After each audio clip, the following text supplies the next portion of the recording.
Punch, the baby macaque from Japan who is stealing hearts across the world.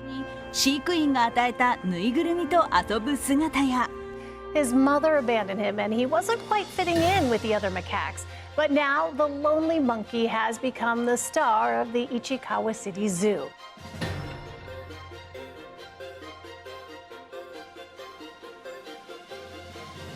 Like, what's a little punch? Little punch with the orangutan. Oh my God, Little punch, you can do I like it. Punch. I love Punch the Monkey. Yeah. I think we're all a little Punch monkey. Yeah, need to we're do all that. little punch monkeys sometimes. What a do, Primate Nation? I'm Van Joe, the Monkey Bro, and today we're doing a deep dive into Punchy-kun, or Punch in English. But first, welcome back everyone to the review series on YouTube that matters most, Monke in Review. Whether the weather be weathered for furry friends across our genetic branches or not, we'll be here to review the best and brightest among us. For this monkey in question, I want to break things down to make this a comprehensive guide for all things Punch. His story is far from over, and I just want this video to help people understand everything about his origins in the spotlight, his surrounding conditions, and what that means for him in the future.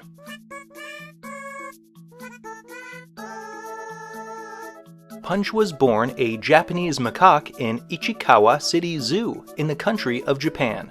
Unfortunately, his mother abandoned him due to the immense heat stress she faced during his birth.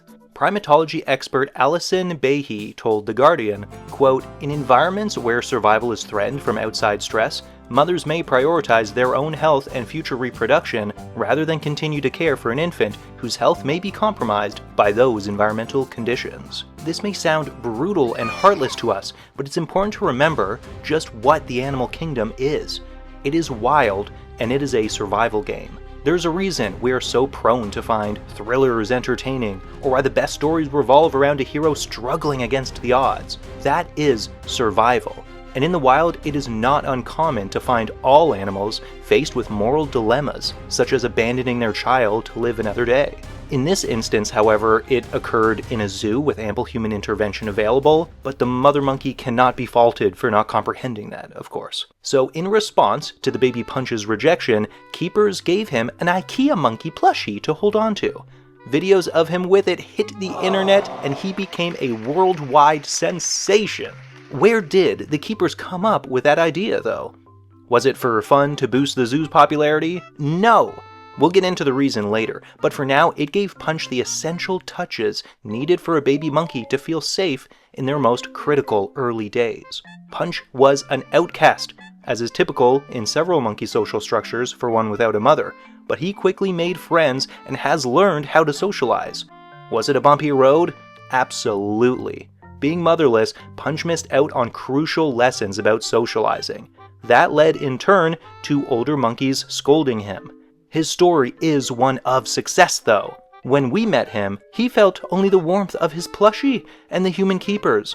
But in a matter of a couple of weeks, Punch's perseverance to socialize softened the hearts of those other monkeys. Not to humanize monkeys too much, but similarly to people, when you meet a new person who acts odd, you may feel uneasy around them. But with enough exposure to their antics, and as that stranger learns how to act around you, you two will soften toward each other. It's a similar story with, like, becoming a new pet owner. Joining us now is Brogan Stewart. She's a PhD candidate in primatology. In terms of the aggression that he's facing in the group, aggression is very common. It's in every single Japanese monkey group. If he had big gashes or was bleeding and had multiple injuries, then it would be a concern. But how it is right now is very common. So as we find Punch now, he has integrated into the small monkey society that resides in that zoo. So now, speaking of which, let's talk about that zoo. Regarding the history of Ichikawa City Zoological and Botanical Gardens, it is pretty sparse. Their website doesn't have the modern Western design where they give you their storied origins. It just plainly states when they got their license to host animals. So that at least tells me that they were a botanical gardens first. From 2007, they housed animals and now offer a variety of different species. There are no real complaints around their exhibit, or at least there weren't until after Punch went viral. Since then, all the usual suspects came out. PETA, and smaller orbiters. But is there validity in claiming the Monkey Mountain is not suitable for a happy environment? Regarding what wild Japanese macaques are used to, no zoo will do. For any wild animal, of course, but if that is the only claim, we could wave it away. I've seen claims about how lifeless the Monkey Mountain exhibit is, and I do not necessarily agree with that sentiment, as Japanese macaques are used to mountainous, gray environments. So even though that may look depressing to us, humans who are naturally used to, I don't know, like forests or something, for them it's fine. Could there be, like, planted trees to spruce the place up more? For sure. But as seen in multiple videos, the staff do offer felled trees for enrichment on a frequent basis, and the monkeys seem to enjoy it. So while I am not a zoo exhibit designer, nor a primatologist, I believe the exhibit is up to the standard for what zoos offer the world over.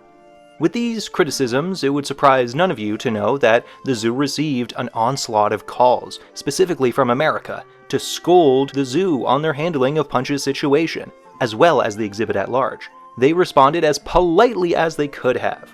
And it's funny how they say that they will no longer receive calls in English as they do not speak that language.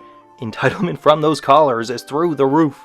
On a lighter note, IKEA Japan, the Japanese branch of the IKEA company, reacted by giving over 30 plushies to the zoo. So that was fun of them. The larger IKEA unfortunately put out an AI ad trying to capitalize on the moment. And while you can capitalize all you want, the AI thing is scummy in my opinion. Just hire someone to do a quick photo shoot, dude. Aside from that, I have seen other zoos offer the IKEA orangutan plushie to other animals, and all of them are just so cute. So, the question remains, where did the keepers get the idea to give Punch an inanimate surrogate mother? Well, there was a case back in 2008 in the same zoo of the same thing. The monkey Otome made waves melting hearts, but it was more localized. That Japanese macaque was a girl and held onto a plushie of a character called Rilakuma. Her story ended in success as well, which is what gave the keepers this time around confidence that the IKEA would help Punch. And sure enough, it did. However, the story goes back even further, decades, to the year 1958 in Harry Harlow's study on dependency in monkeys. His studies revealed that with rhesus macaques, given the option of a wireframe dispensing milk and food versus a soft plushie that gave no sustenance, the baby macaque chose the softness. It was a mother's touch that mattered most of all to the developing mind of a baby monkey. If you asked me, that would have been obvious, but we must remind ourselves that much like a mother abandoning their child for survival, the wild can host counterintuitive results. In this case, it was the one most of us would suspect. Abandonment had one, but now love has one.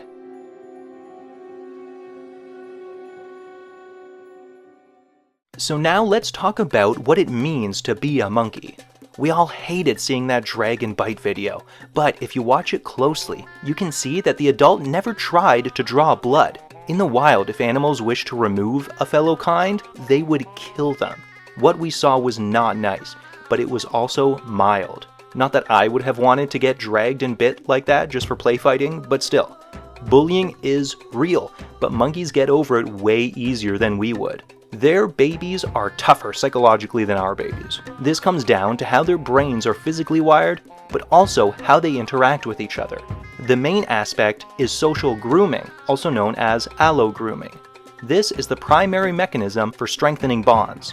Basically, even if there is nothing to pick, you just do it as like a form of kindness. Joining us now is Broken Stewart. She's a PhD candidate in primatology. He's probably now interacting more with the other monkeys that are closer to his brain. One of the behaviors that you'll see is grooming. So that monkeys will pick lice and bugs and dirt and even clean wounds by grooming each other. So it's a hygienic thing, but it also creates and helps build these social bonds. So in human terms, that's creating his friends. It's their version of talking about current events with coworkers. It's a small surface level thing that helps with bonding. Let's use another analogy here. If you were learning the dynamic of a new roommate, in which if you overstepped a boundary, they put you in a headlock, but otherwise they were like a chill guy, you would likely learn those boundaries, and then in the future, maybe even enforce those rules if you found them worth keeping. That is what we are seeing in display every time Punch gets shoved or pushed. It's a boundary being broken and him getting reprimanded for it. Again, I'm not for this type of dynamic, but it is natural in Japanese macaque society. The love is great to see. Monkey awareness in general warms my heart. There are some bad things that come from it that I'll go over quickly here. I did not know this before Punch's virality, but there is a whole market around torturing and killing baby macaques. Humans are truly the thing to house the capacity for true evil. Animal abuse, child abuse, and people's willingness to blind themselves from it, like in the popularity of dressed up primates and more obvious stuff like Trump's election. Okay, now let's get out of that. So there are other very minor things, like people have not been understanding the situation, calling Punch a girl, or saying that he was a pet first. And then there are the people like one of the Tate brothers saying that they will buy Punch for $250,000. Hell no. Overall, tons of learning about Japanese macaques took place, and the similarities between us and them. Punch's struggles are ones that we have all had. It is not just a human condition to struggle, but a universal condition of all primates, heck, of all life. Punch's resilience has been the brightest star, showing us all that even when life gives you struggles, the only way out is through.